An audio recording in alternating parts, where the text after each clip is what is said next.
Richard Garwin, National Academy Committee on International Security and Arms Control. Thanks very much for the frank and competent replies.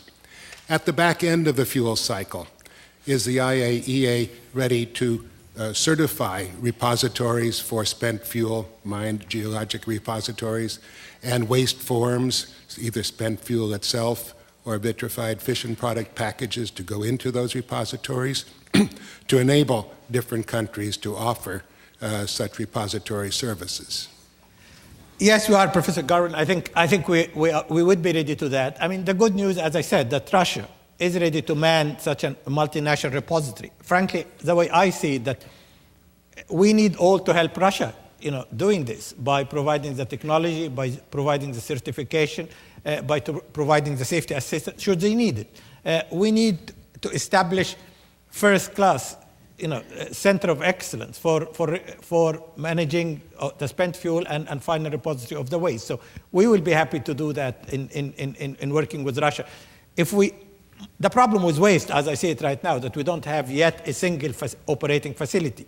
We need to see one. Ideally, that facility would be multinationally operated to deal not only with safety, but also with security and non-proliferation. Dr. Garwin, before you leave the microphone, what do you think? Does this seem feasible to you? I know you... I think this is an excellent innovation for the assured fuel cycle, both a multilateral and international supply of fuel and a guarantee of the place to dispose of fuel to eliminate the very uneconomical reprocessing by individual states or national repositories instead of an economic and secure global repository system. Thank you. Thank you. Next.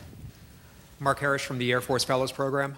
In a recent article, Graham Allison proposed using either nuclear forensics or effectively nuclear fingerprinting to try to discourage the transfer of nuclear materials to non-state actors. Do you consider this idea to be either technically or politically feasible to, in effect, ask states to register their fissile material? We have lots of fingerprints of many material around the world. So my just off-the-cuff reaction, yes, it is doable. How, in fact, can we do it everywhere? That's a question I need to check with my colleagues. But we have a lot of fingerprint of many materials. So for us at the IAEA, we know sometimes through reading the fingerprints where this material is coming from. So it's an idea which I think is doable, but I need to verify that. So the idea would be if there was a terrorist incident, we could trace the material back. Where the material is coming from, exactly. Yeah. Exactly. And by just having a specimen of each material, fingerprints. Yeah. Miles Pomper from Arms Control Today. Congratulations again on your award.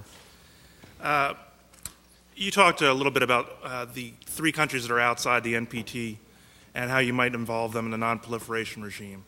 The Bush administration claims to have done that recently with India by concluding a nuclear cooperation agreement with India that they'd like to see Congress and the Nuclear Suppliers Group act on. You, surprisingly to many people, seem to endorse that agreement, given that it went back on a history of dealing with India and its status outside the NPT. So first of all, I'd like you to explain why you were supportive of the agreement. And also perhaps you could talk about what kind of safeguards or what other means might be used to make this a better agreement as the details go forward. Thank you. On India, I think I would like to recall that when I came here in 2002, I made a plea that India, Pakistan, and Israel should be treated as partner and not as a pariah. So I was three years ahead of the Bush administration on this issue. I tell you why I'm supporting of the Indian, because as I just mentioned, India, Pakistan, and Israel, in my view, are not going to come to the NPT through the normal route. This is a reality. When we develop a policy vis-a-vis India or Pakistan or Israel, it has to be comprehensive policy. India, for example, with the US, have the closest policy cooperation in all areas of activities except in the peaceful application of nuclear technology.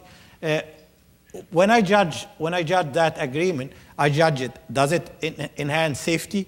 And the answer is yes, because India is going to build so many reactors, and I'd like to make sure that they will get the highest level of advanced technology.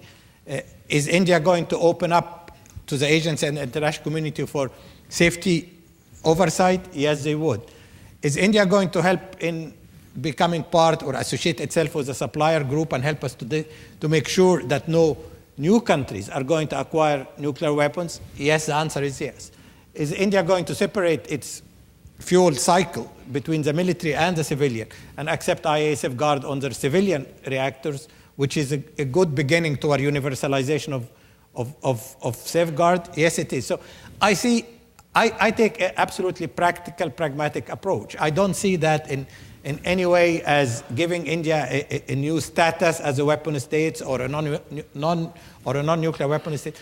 For me, India, Pakistan, and Israel are weapon states. At least 2 of them have declared to be weapon state. And I said that a couple of years ago. The idea that they are de jure or de facto, to me, is totally irrelevant. If there is a war, nuclear war between India and Pakistan, we are not going to say this is not a nuclear war because we do not recognize them as.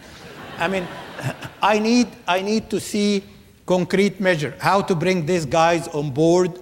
India is 1/6 of the world, 1 billion people. I'd like to make sure that they are partners in the area of safety, security, and non-proliferation. And I think that agreement, properly managed, would take us some way forward.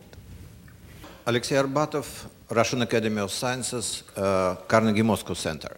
How would you deal with the problem created by the president of North Korea, a country acquiring materials, technology, and expertise under the NPT, then withdrawing and going for nuclear weapons? Well, you need to do, North Korea is a perfect example of how we should not manage the non-proliferation regime. Well, North Korea joined the NPT in 85 and only signed safeguard agreement in 92. So they had 7 years, being part of the NPT without an inspection.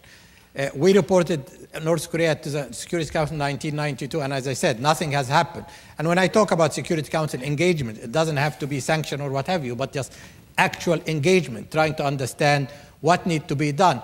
And I think Joe mentioned at the very beginning that when you talk with nuclear program, whether in Korea or in Iran, you are really dealing with the tip of the iceberg. You need to address a package of measures, security, economics, humanitarian.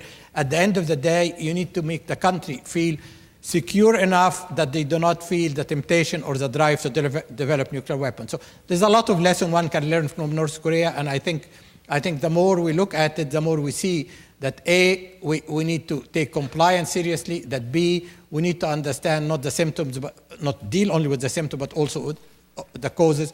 And C, we need to send a message to the Korean of the world that nuclear weapons are not going to help you because this is not the way we want to protect ourselves in the future. That's terrific. I'm afraid we're out of time now. Let me ask you one last question. When do you pick up your prize? I pick up my prize on the 10th of December, and I'm supposedly going to be on Oslo and Stockholm for 5 days of festivities and lots of lectures. Great. Well, that's just terrific. We've posted your prepared remarks on the conference website at proliferationnews.org.